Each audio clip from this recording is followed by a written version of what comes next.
ब्रह्मा वरुणेन्द्ररुद्रमरुतः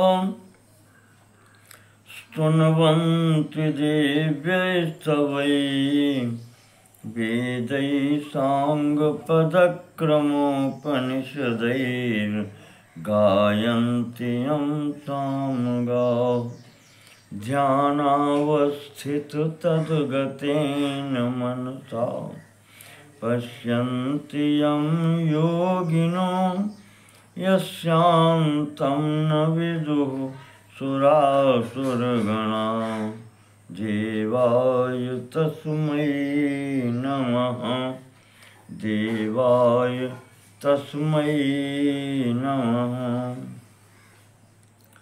नारायणं नमस्कृत्य नरं चैव नरोत्तमं देवीं सरस्वतीं व्यासं ततो जयमुदीरयेत्।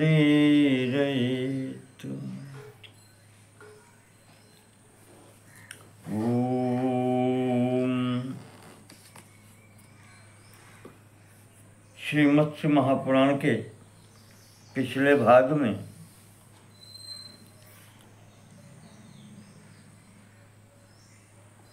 हमने समुद्र मंथन प्रसंग को सुना था, जिसके अंतर्गत भगवान नारायण की कृपा से देवताओं को अमृत की प्राप्ति हुई और उन्होंने दैत्यों, दानवों, असुरों पर विजय प्राप्त की।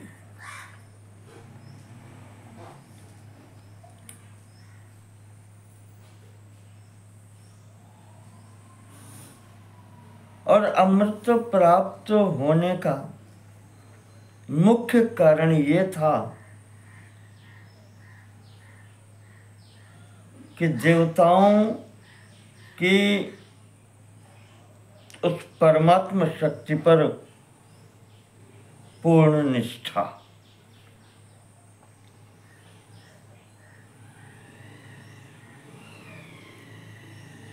इस निष्ठा के फलस्वरूप ही उन्हें अमृतत्व की प्राप्ति हो गई। जो संदिग्ध चित्त रहते हैं और जो अभिमान में मतवाले रहते हैं, कहते हैं उनको कल्याण की प्राप्ति होती नहीं है।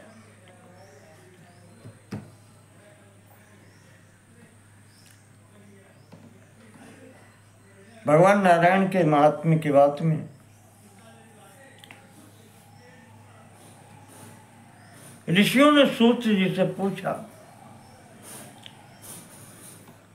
कि महाराज,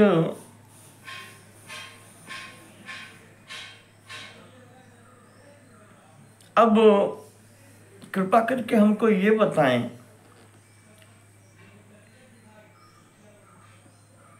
कि भगवान के लिए मंदिर अथवा राजा के लिए प्रासाद, महल, इस सर्वसाधारण के लिए गृह निर्माण, ये कैसे होना चाहिए?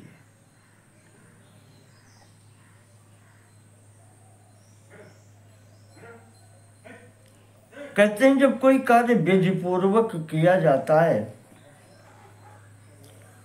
तो वो फलदायी होता है, वो सफल होता है। और मनमाने ढंग से किया हुआ कार्य कभी हो जाए तो हो जाए, अन्यथा फलहीन ही होता है।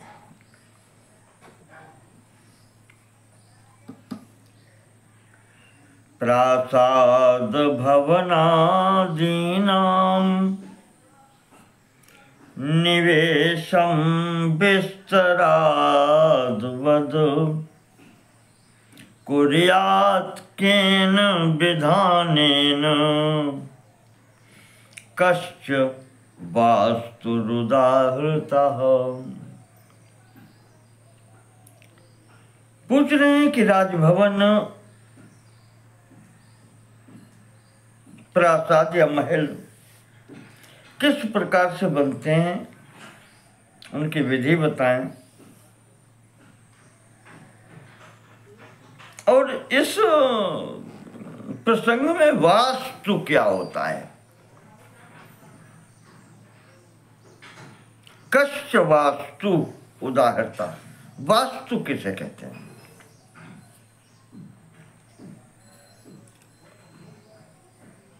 ये महाराज जी बताएं। तो अब आप समझ गए होंगे कि यहाँ वास्तु विज्ञान की अब चर्चा होगी। प्रसाद भवन निर्माण, मंदिर निर्माण इत्यादि इन सब की चर्चा होगी। मैं अपनी क्षमता के अनुसार आपके सामने विवरण रखूंगा। सूत जी कह रहे हैं कि ऋषियों, इस विषय में 18 आचार्य बतलाए गए हैं, इस विषय के अच्छे जानकार।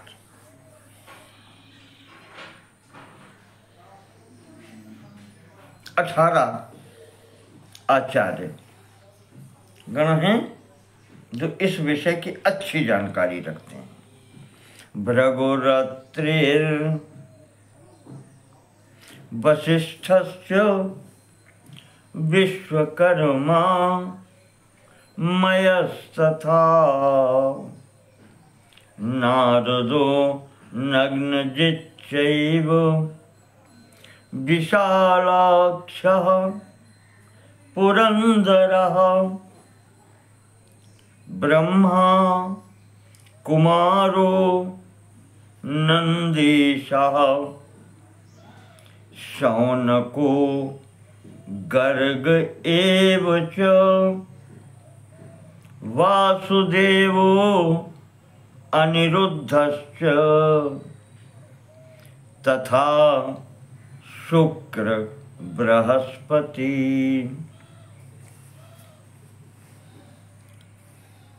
अष्टादशैते विख्याता वास्तुशास्त्रोपदेशका। ये 18 लोग इस वास्तुशास्त्र के आचार्य कहे गए हैं। भृगु, अत्रि, वशिष्ठ, विश्वकर्मा, मय, नारद, नग्नजित, भगवान शंकर, इंद्र, ब्रह्मा, कुमार, नंदीश्वर, शौनक, गर्ग, वासुदेव, अनिरुद्ध, शुक्र और बृहस्पति। ये 18 आचार्य बताए गए हैं।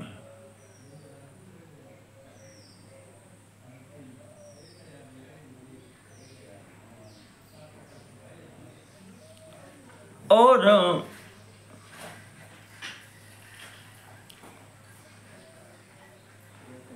वैसे वास्तु का अर्थ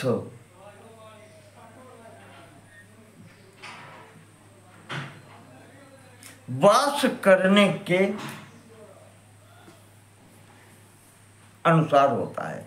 जहां निवास करते हैं लोग, गांव हो, नगर हो, कस्बा हो, घर हो, किला हो, प्रासाद जिसको कहते हैं, राजमहल हो, ये सभी स्थान इनमें निवास किया जाता है।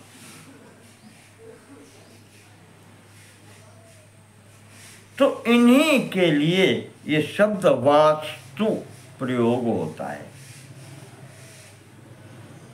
और बनाने की क्रिया और का विधि विधान जानने वाले वास्तु विज्ञानी कहे जाते हैं, वास्तुशास्त्री कहे जाते हैं।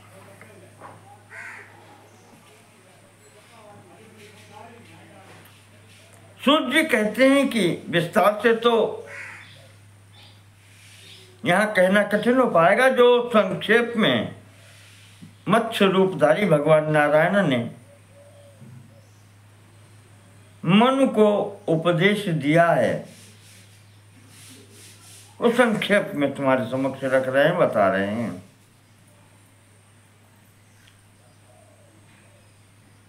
प्राचीन काल में कहते हैं कि भगवान भोलेनाथ का, भगवान शिव का जब अंधकासुर से युद्ध हुआ था,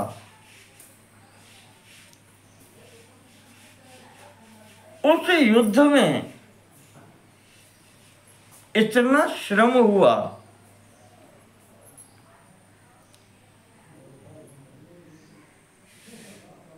कि भोलेनाथ के मस्तक से जो पसीना निकल करके स्वेद, क्लेद, पसीना जिसको कहते हैं, जो बूंदें पृथ्वी पर पड़ी थीं,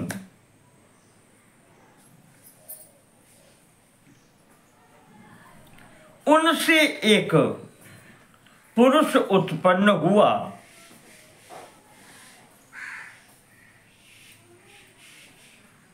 और उसने वहां पर जितने दैत्य ये सब मारे गए थे,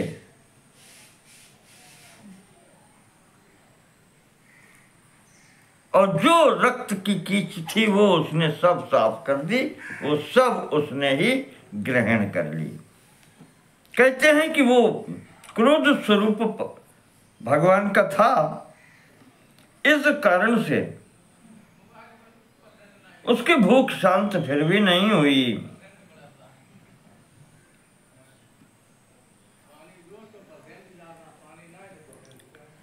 तो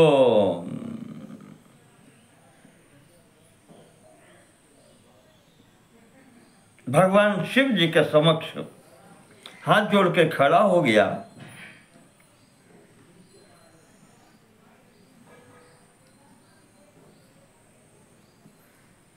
और कहने लगा कि प्रभु,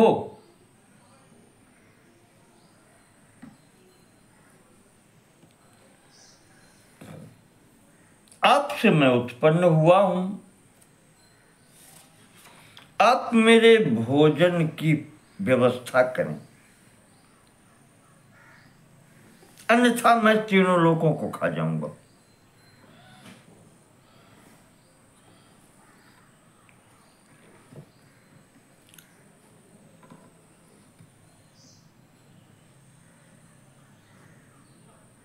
फिर वो बोला कि मैं स्वयं समर्थ होना चाहता हूं,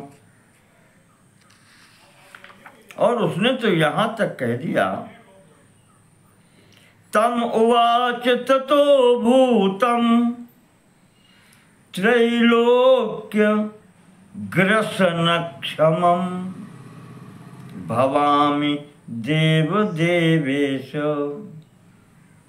वो कहता है मुझे तीनों लोकों को भक्षण कर जाने की क्षमता प्राप्त हो जाए प्रभु, ये चाहता हूं मैं। भोलेनाथ तो भोलेनाथ हैं। तथास्तु तथेत्युक्तम च शूलिना, महाराज ने तथास्तु कह दिया। ये स्थिति जो देखी,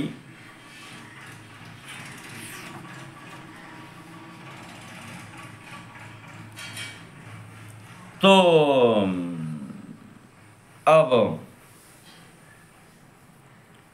देवता भी भयभीत हो गए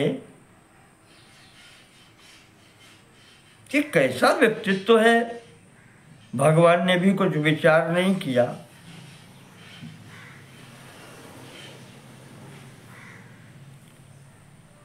तो उन्होंने पहले तो इसको स्तंभित करना चाहा कि जड़ बना दें, ठहर जाए वहीं, पर जब वो उसमें सक्षम नहीं हुए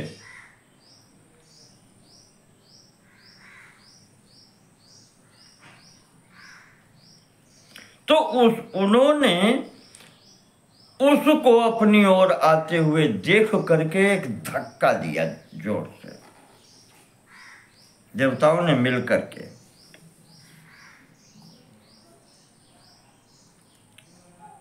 जोर से धक्का देने पर वो मुंह के बल गिरता है, और जैसे ही वो मुंह के बल गिरा तो समस्त देवताओं ने उसके ऊपर अपना अधिकार कर लिया, यानी बैठ गए, उसके ऊपर स्थित हो गए, उसको नीचे दाब लिया। ये स्थिति बनाई कि उठने ही न दो इसको।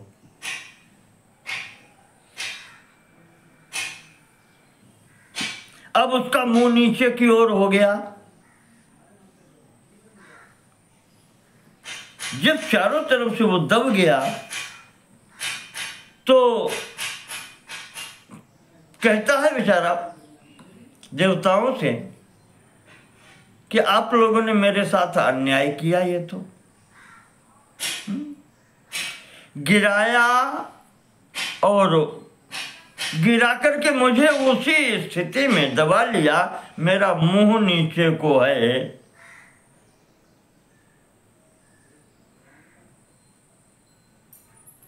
हम ये नहीं सोचते थे कि आप हमारे साथ ऐसा करेंगे।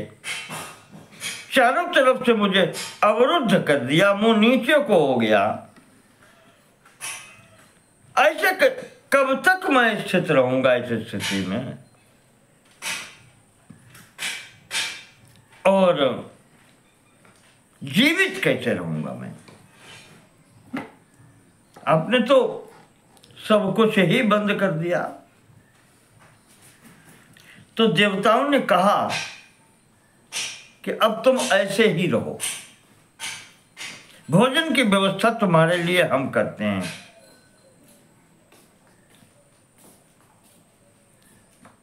कहा जब कहीं भी निवास के लिए पूजन होगा तो सर्वप्रथम तुम्हारा ही पूजन होगा। जब कोई निवास स्थान कहीं पर भी बनाएगा,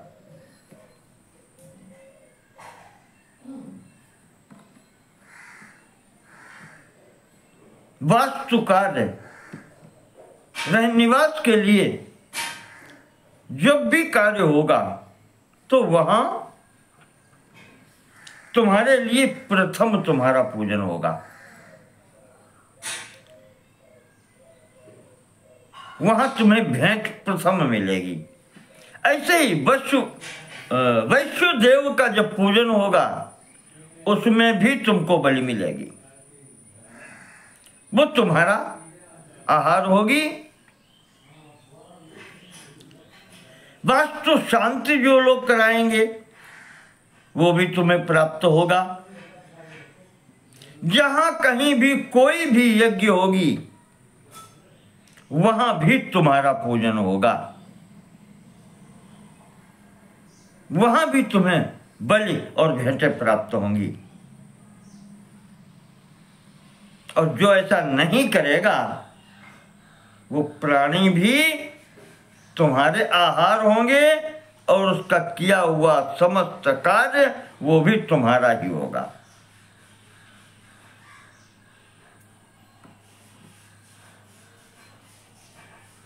इस प्रकार से देवताओं ने कहा। तो जब देखा उसने, सुना तो कहा चलो ठीक है, संतुष्ट हो गया। और यहीं से इस प्रकार वास्तु यज्ञ का प्रवर्तन हुआ। और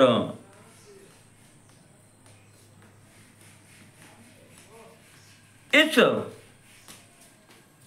जो कहना चाहिए कि जिसका प्रथम पूजन होता है निवास है, तो स्थान पर स्थान देवता कह लें या ग्रह देवता कह लें या वास्तु देवता कह लें, यही वास्तु कहलाता है।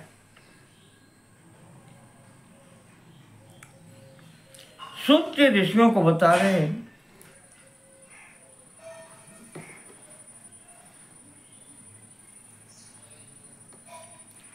कि सर्वप्रथम तो गृह निर्माण का मुहूर्त होना चाहिए।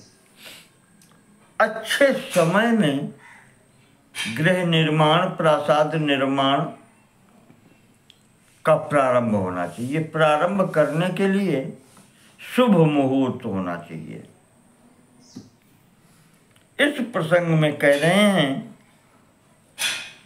चैत्रे व्याधिमवाप्नोति यो गृहं कारयेत् नरः। जो भी व्यक्ति चैत्र मास में घर महल या जो भी बनाना वास्तु कार्य प्रारंभ करता है, कहते हैं वो अच्छा नहीं होता। व्याधिमवाप्नोति, उसे व्याधि प्राप्त होती है, वो रोगी हो जाता है।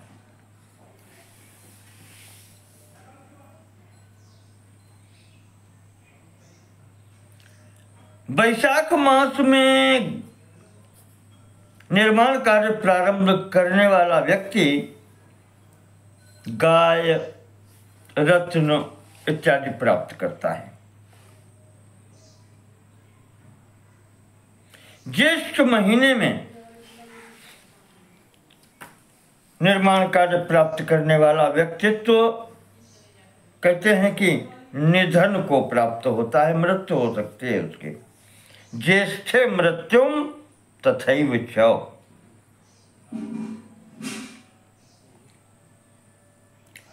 आषाढ़ में निर्माण कार्य प्रारंभ करने पर नौकर, रत्न, पशु, ये सब का लाभ होता है। श्रावण महीने में घर बनवाने पर नौकर चाकरों की भी प्राप्ति होती है, लाभ होता है। भाद्रपद महीने में निर्माण कार्य प्रारंभ करने पर हानि होती है। आश्विन मास में निर्माण कार्य प्रारंभ किया जाए तो पत्नी को दुख देने वाला होता है।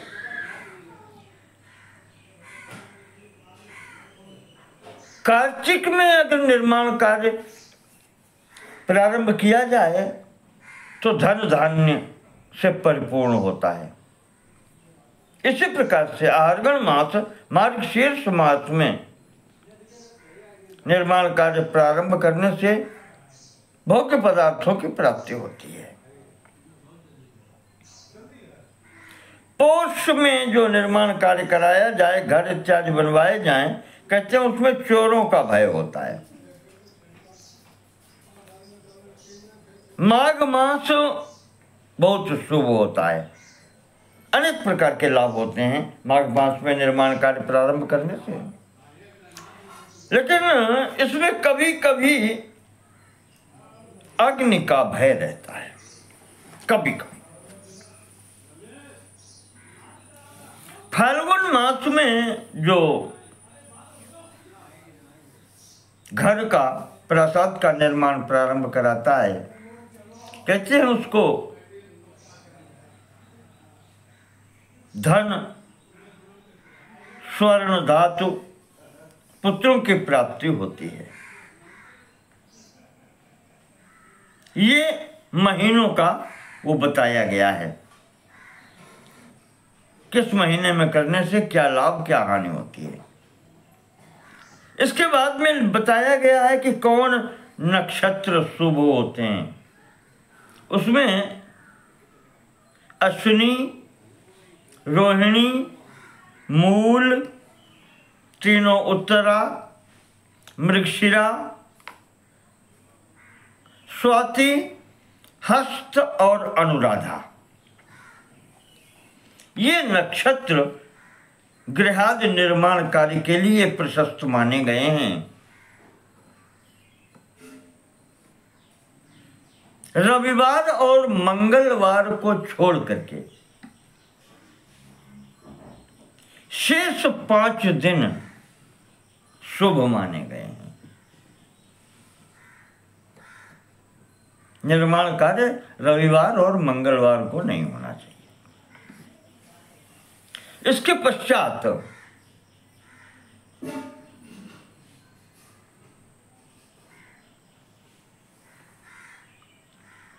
योग कुछ ऐसे हैं जो त्याज्य हैं। व्याघात, शूल, व्यतिपात, अतिगंड, विष्कंभ, गंड, परिघ और वज्र, इन योगों में आरंभ निर्माण कार्य नहीं करना चाहिए।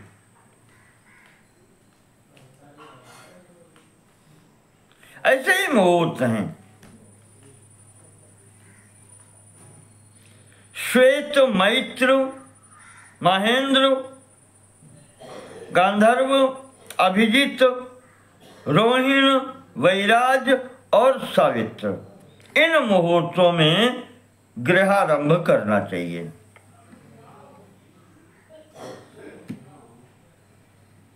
बनवाने वाले को अपना सूर्य बल और चंद्र बल भी देखना चाहिए। गृह निर्माण करवाने वाले का सूर्य बल और चंद्र बल, इनका भी विचार होना चाहिए। और कहते हैं कि सर्वप्रथम स्तंभारोपण होना चाहिए।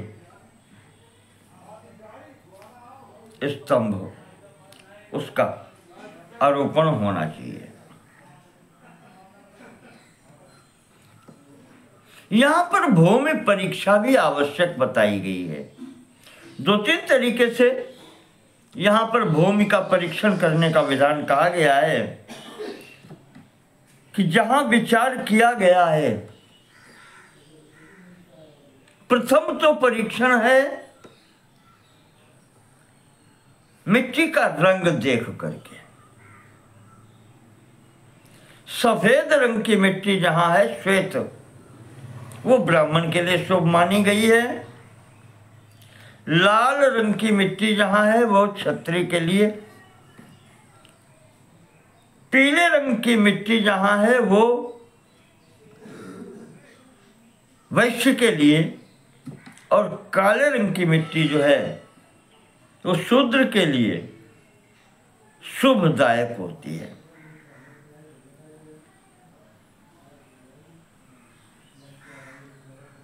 मिट्टी का भी स्वाद होता है। मधुर स्वाद वाली मिट्टी ब्राह्मण के लिए, कड़वे स्वाद वाली क्षत्रिय के लिए, तिक्त कसैली जो कहते हैं स्वाद वाली वैश्य के लिए, और हाँ, कसैली जो है वो शूद्र के लिए उपयुक्त बताई गई है। उसके पश्चात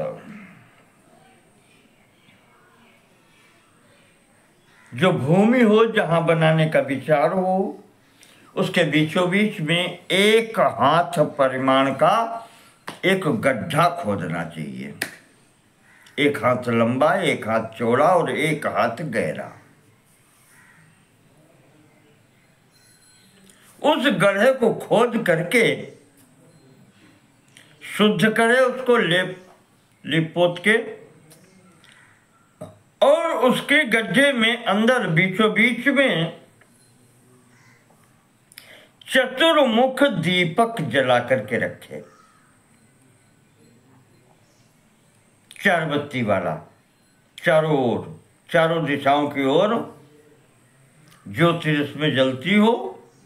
लो, बड़े बर्तन में, सकोरे, सरवे में, पात्र में जल, वो घी लेकर के और उसको जला करके रखे।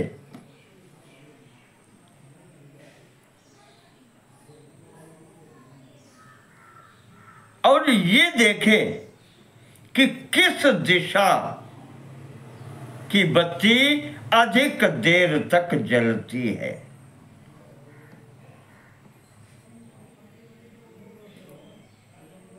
अगर पूर्व दिशा की,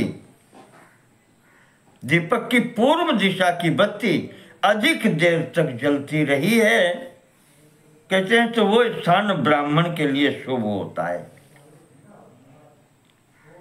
अगर उत्तर दिशा की बत्ती अधिक देर तक जलती रही है तो वो स्थान क्षत्रिय के लिए शुभ होता है। और यदि पश्चिम दिशा की बत्ती अधिक देर तक जलती रही है तो वो स्थान वैश्य के अनुकूल होता है। और अगर दक्षिण दिशा की बत्ती अधिक देर तक जलती रही है तो वो स्थान शूद्र के अनुकूल होता है।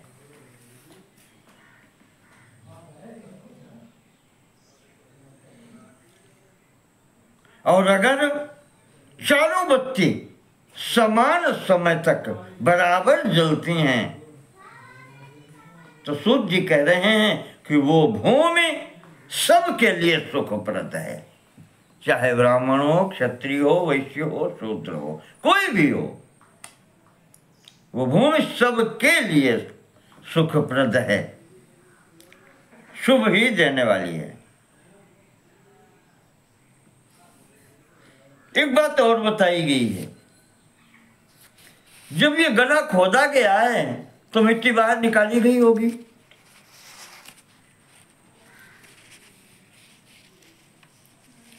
पुनः इस गड्ढे को बंद करते समय, भरते समय अगर कुछ मिट्टी बच रहती है तो बहुत ही शुभ माना गया है। और अगर गड्ढा भरने के बाद मिट्टी घट जाती है और डालनी पड़ती है तो वो अशुभ माना गया है। और अगर बराबर जितने खोदी गई थी उतने में गड्ढा पूर्ण हो गया तो वो सम है। ये भी यहाँ पर एक स्थिति देखी गई है।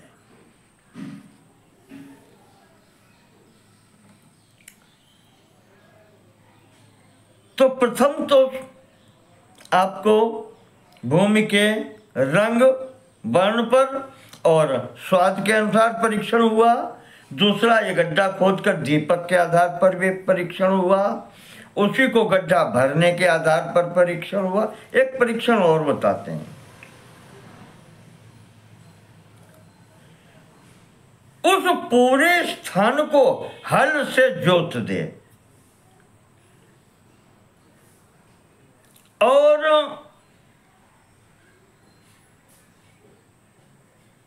उसमें कुछ बीज लेकर के सभी प्रकार के अन्न धान्य के बो दे, छींट दे। अगर वो अन्न के दाने 3 दिन में अंकुरित हो जाएं तो भूमि बहुत अच्छी मानी गई है। 5 दिन में अंकुरित हो तो मध्यम मानी गई है। और 7 दिन में अगर वो बीज अंकुरित हो पाते हैं तो कहते हैं ऐसी भूमि का त्याग कर देना चाहिए।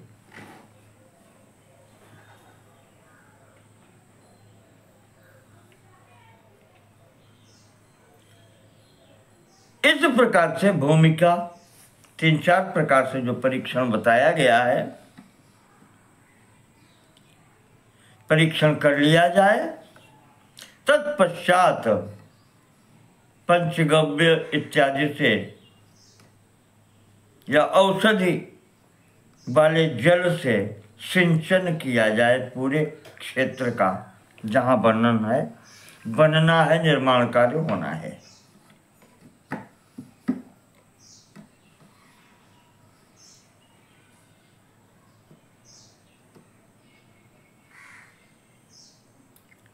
इसके बाद में बताते हैं कि जब ये निश्चित हो जाए तो फिर वहां पूजन की विधि बताई गई है।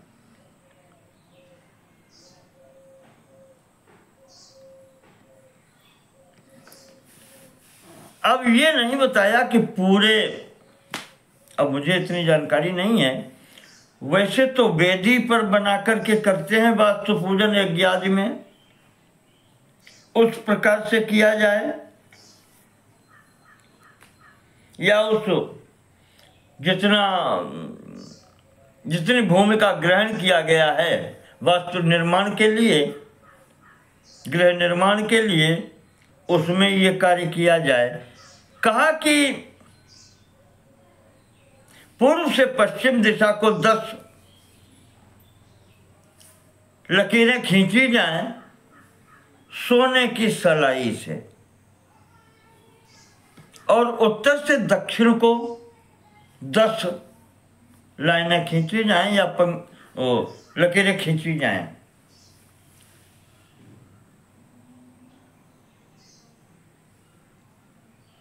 रेखाएं 10 रेखाएं पूर्व से पश्चिम की ओर और 10 रेखाएं उत्तर से दक्षिण की ओर। तो इस प्रकार से जो चौकोर कोष्ठ बनेगा उसमें 10 रेखाओं के बीच में 9 भाग होंगे, इधर से 9 81 कोष्ठ बनेंगे। उन 81 कोष्ठ को बना करके उनमें देवताओं की स्थापना करके, आवाहन करके फिर उनका पूजन किया जाता है। यहां सूत जी ने बताया है कि 45 देवताओं का पूजन सर्वप्रथम होता है।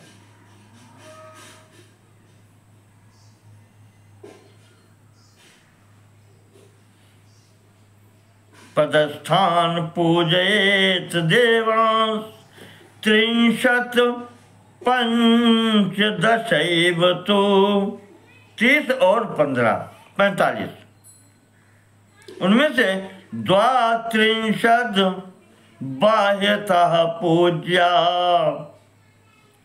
पूज्या शांतस 13।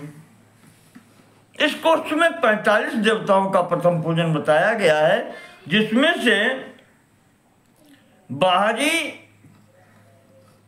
32 और आंतरिक 13 देवताओं का पूजन बताया गया है।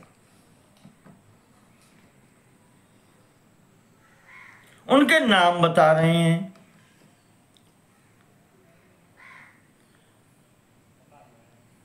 किन देवताओं की पूजा हो,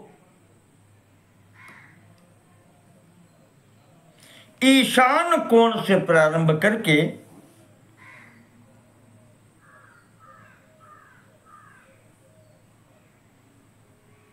और दक्षिणावर्त होकर के आना चाहिए। नाम देवताओं के ये हैं, 32 इसलिए बताए। अब देखें, जब वो 10 रेखाएं खींची गई, बीच में 9 खाने बने और दोनों तरफ से 10 रेखाएं हैं, तो 9 सब चारों ओर से खाने बनते हैं।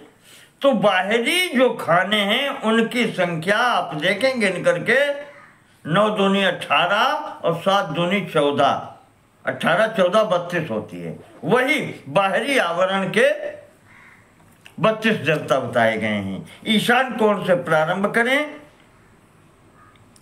उनके नाम इस प्रकार हैं: शिखी, पर्जन्य, जयंत, इंद्र, सूर्य, सत्य,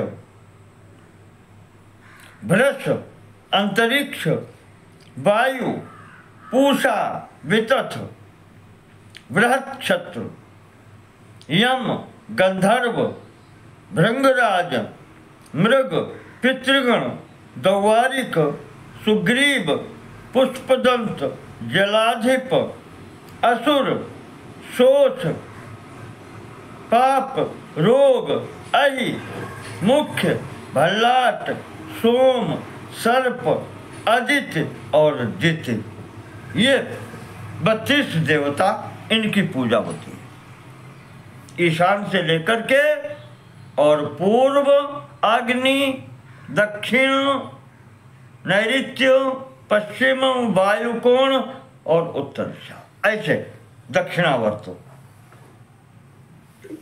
इनका पूजन इस प्रकार से होना चाहिए। और कहा मध्य में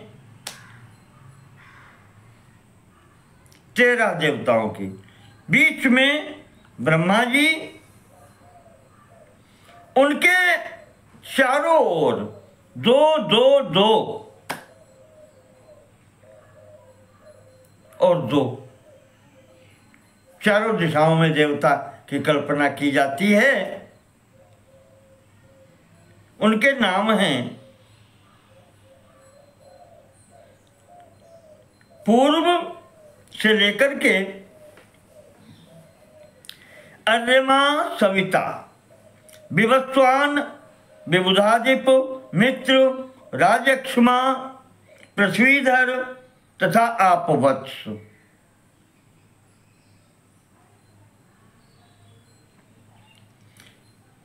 ये तो हो गए यहां पर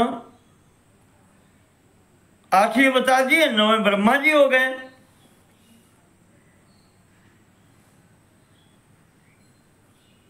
और इसके पश्चात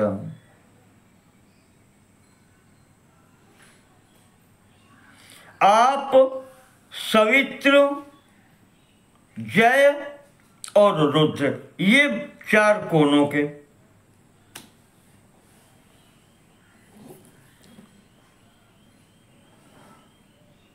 तो 8 ब्रह्मा, 9 और 4 ये 13 हो गए। इसके अतिरिक्त आप, वत्स, पर्जन्य, अग्नि और दित्य, ये देवताओं के 5 वर्ग हैं। इनकी पूजा अग्नि कोण में करनी चाहिए।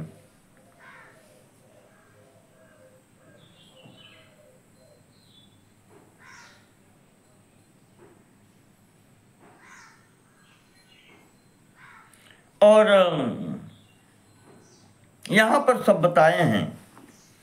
इनके बाहर 20 देवता और हैं। और इनको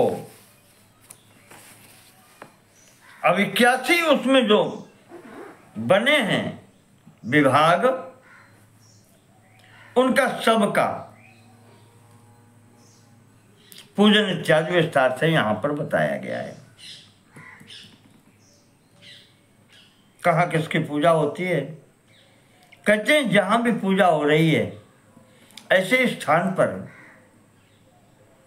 कीले नहीं गाड़नी चाहिए, जूठन इत्यादि नहीं फेंकनी है। ये वास्तु चक्र है और ये सब वैश्वानर के अधीन है। कहते उनके मस्तक पर अग्नि का निवास है, मुख में जल का निवास है, दोनों कन्नों पर पृथ्वीधर, अर्यमा, ये पितृलोक अधिष्ठित हैं। वक्षस्थल पर उनके आपवत्स की पूजा की जाती है। नेत्रों में दिति और पर्जन्य, कानों में आदित्य, जयंत, कंधों पर सर्प और इंद्र की, इनकी पूजा करनी चाहिए। अभी वास्तु चक्र वाले हैं वही जो औंधे मुंह करके पड़े हैं नीचे। उनके दोनों बाहों में सूर्य और चंद्रमा से लेकर के 5-5 देवता स्थित हैं। रुद्र और राजक्षमा ये दोनों बाएं हाथ पर हैं। सवित्र और सविता दाहिने हाथ पर हैं। विवस्वान और मित्र उसके उदर में, पूषा और पाप यक्षमा हाथ के मणिबंध में, यहाँ पर कलाई जिसको कहते हैं, स्थित हैं। असुर और शोष ये बाएं पार्श्व में, और वितथ और बृहत्क्षत दाहिने पार्श्व में। उर्व भागों पर यम और वरुण, घुटनों पर गंधर्व और पुष्पक, जंघाओं पर भृंग और सुग्रीव, नितंबों पर द्वारिक और मृग, लिंग स्थान पर जय और शक्र तथा पैरों पर पितृगण स्थित होते हैं। मध्य का जो स्थान है जहां ब्रह्मा जी की पूजा होती है वो हृदय कहलाता है। इस प्रकार से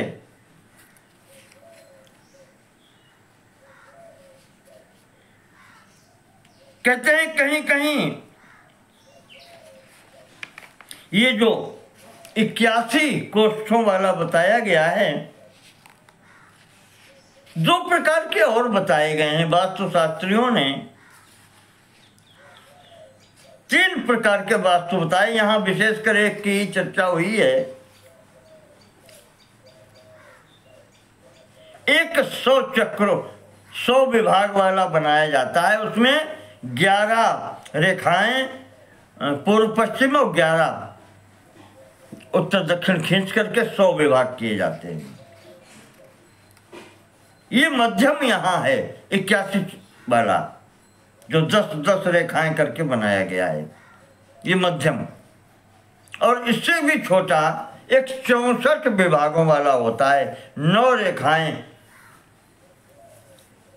दोनों ओर से खींच करके जो बनता है 64 विभागों का, उसका भी बताया गया है। इन तीनों में से किसी का भी होता है। देवताओं का पूजन करना है, जितना करेंगे अच्छा रहेगा।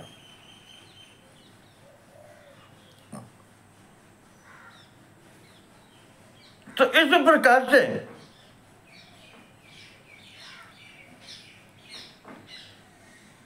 पूजन करते समय या ये सब प्रारंभ करते समय ये कहा गया है, जो गृहपति है, जो वो घर बनवाना चाहता है, निवास स्थान, कहते हैं कि इसे पूजन करते समय उसके जिस अंग में खुजली हो, जिस अंग में खुजली हो, इस भूमि में वास्तु की स्थिति के अनुसार वास्तु के उसी अंग में नीचे खोद करके देखे कि वहां कोई ऐसी वस्तु तो नहीं है जो हानिकारक हो। कहते हैं उसमें जरूर कुछ न कुछ होगा, जिसको शल्य कहते हैं। शल्य में सब कुछ आता है, लोहे का कोई सामान, कील कांटा या हड्डी, ये सब चीजें अपवित्र वस्तुएं, ऐसी स्थितियां हो सकती हैं। कहते हैं उसका भी अगर है तो इसको देख करके उसको निकाल के हटा देना चाहिए, क्योंकि ये सब अंततः कष्ट देने वाली होती हैं। उसमें फिर वहाँ मकान बन जाने से रहने वाले का कल्याण नहीं होता, इसलिए ऐसा शल्य रहित स्थान होना चाहिए।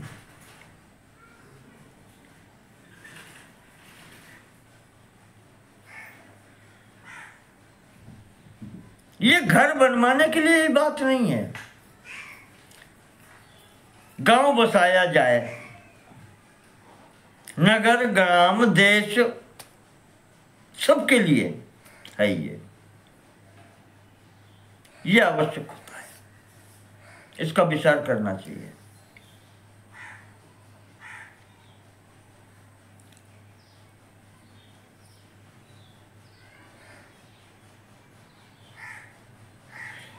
ये यहाँ विवरण जो दिया जा रहा है, अब मैं भी इतना बड़ा जानकार नहीं। देखिए, सर्वः सर्वं न जानाति सर्वज्ञो नास्ति कश्चन। इस संसार में परमात्मा को छोड़ करके सर्वज्ञ कोई नहीं है। तो सर्वः सर्वं न जानाति सर्वज्ञो नास्ति कस्यचित् नैकत्र परनिष्ठास्ति पुरुषे विषये क्वचित्।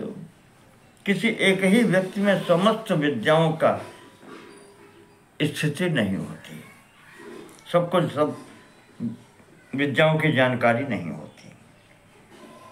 तो उसी क्रम में यहाँ पर वास्तुशास्त्र के अंतर्गत अब ये बताया गया है कि जो भवन बनाए जाएं वो कैसे होते हैं, उनके नाम बताए गए हैं।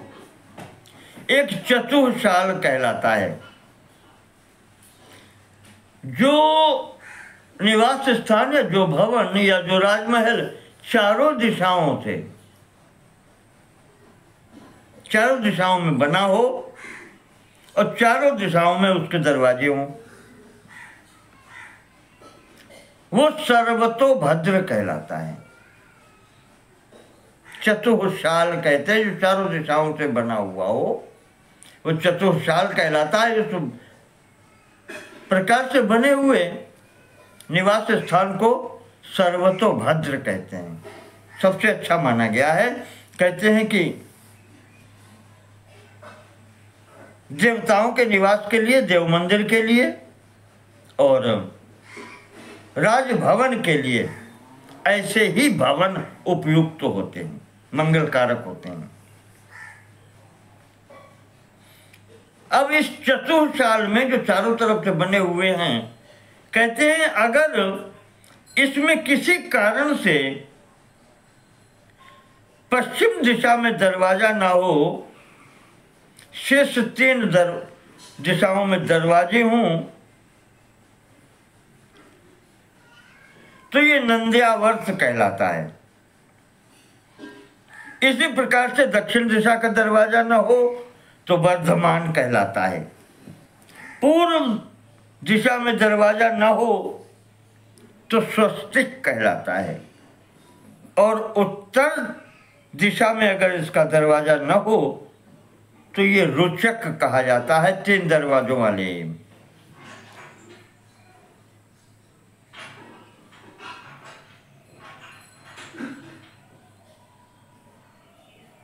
इसी प्रकार से यहाँ पर विभिन्न प्रकार के 254वें अध्याय में इनके नाम बताए गए हैं, कौन सा शुभ है और कौन सा अशुभ है, इसको भी यहाँ पर बताया गया है। राजभवन के बारे में कहा गया है कि ये 5 प्रकार के होते हैं। 108 हाथ के विस्तार वाला राजभवन उत्तम माना गया है। अष्टोत्तरम हस्तशतम विस्तरश्चोत्तमो मतः चतुर्स्वर्णेषु विस्तारो हीयते चाश्रवीकरैः।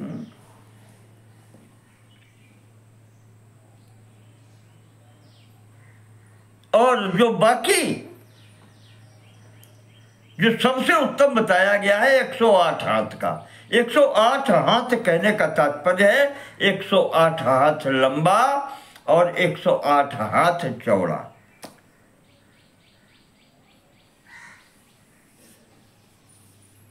ये विस्तार बताया गया है उत्तम राजभवन का। और अन्य जो 4 प्रकार के हैं वो 8-8 हाथ कम होते चले जाते हैं।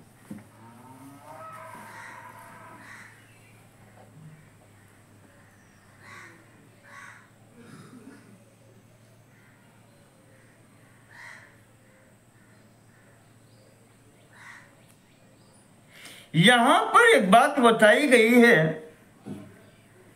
कि लंबाई जो है विस्तार वो चौड़ाई से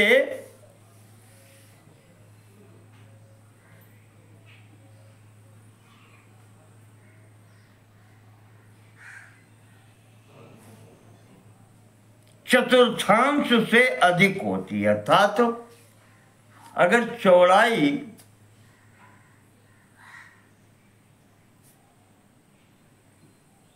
का चतुर्थांश से अधिक मतलब सवाया।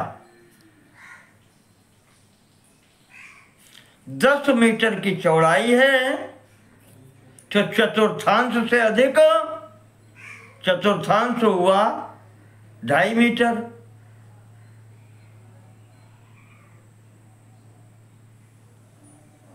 तो लंबाई उसकी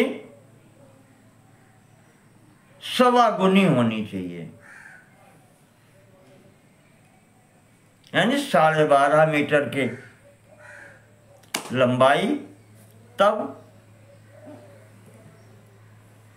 8 मीटर की चौड़ाई, नहीं 10.25, 8, 10 का बताया था, 10 मीटर चौड़ाई तो 12.5 मीटर की लंबाई।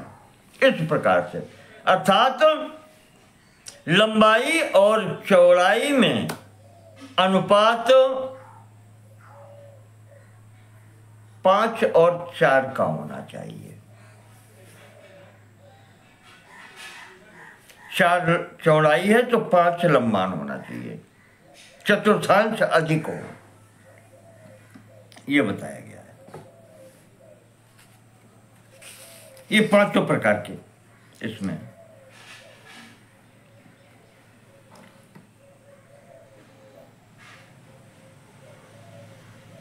ये तो राजभवन की हो गई।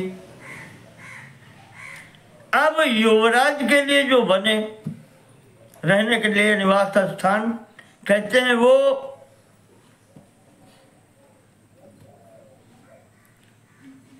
80 हाथ की,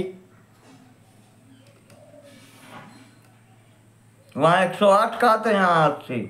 इस प्रकार से अलग अलग सेनापति के लिए कितना चाहिए, मंत्री के लिए कितना चाहिए, सबके लिए 5-5 प्रकार के बताए गए हैं। और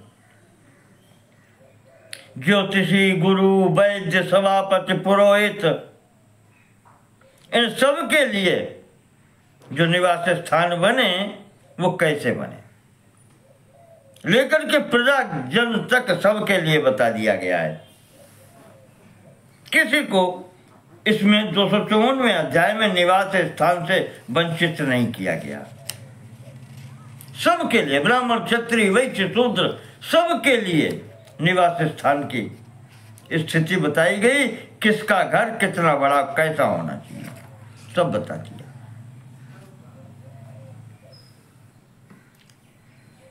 और इस प्रकार से यहां 255वें अध्याय में किसका घर किसके सामने होना चाहिए, किसका नहीं होना चाहिए, यह भी बताया गया है। मैंने आपको संक्षिप्त विवरण दे दिया, और जिसको इसकी जानकारी करनी हो वो अच्छे जानकार से जाकर के जानकारी प्राप्त करे। पुष्ट कथा, वो मुझे याद बार बार याद आ जाता है। राक्षस राज रावण ने अपने उद्देश्य तंत्र के जो पुस्तक है उसकी शास्त्र, उसमें लिख दिया है कि पुस्तकीय ज्ञान सफल नहीं होता, ज्ञान सदैव गुरु से लेना चाहिए। तो इस प्रकार से यहां पर वास्तुशास्त्र का विवेचन है, जिसमें यह बताया है कि भवन कैसे, कहाँ कौन स्थिति बने, कहाँ खंबा बने, कहाँ कौन कहना चाहिए कि कमरा बने, कहाँ दरवाजे लगे, कौन दरवाजा सुखदाई है कौन नहीं है, ये सब बताया गया है। गृह निर्माण में किस वृक्ष की लकड़ी लगनी प्रयोग होनी चाहिए, ग्राह्य काष्ठ कौन कौन सी हैं, इस प्रकार से यहां पर प्रासाद निर्माण के लिए 257वें अध्याय तक इनका विवरण दिया गया है। आज की बात हम यहीं स्थगित करेंगे और अगले भाग में चर्चा करेंगे प्रतिमाओं की।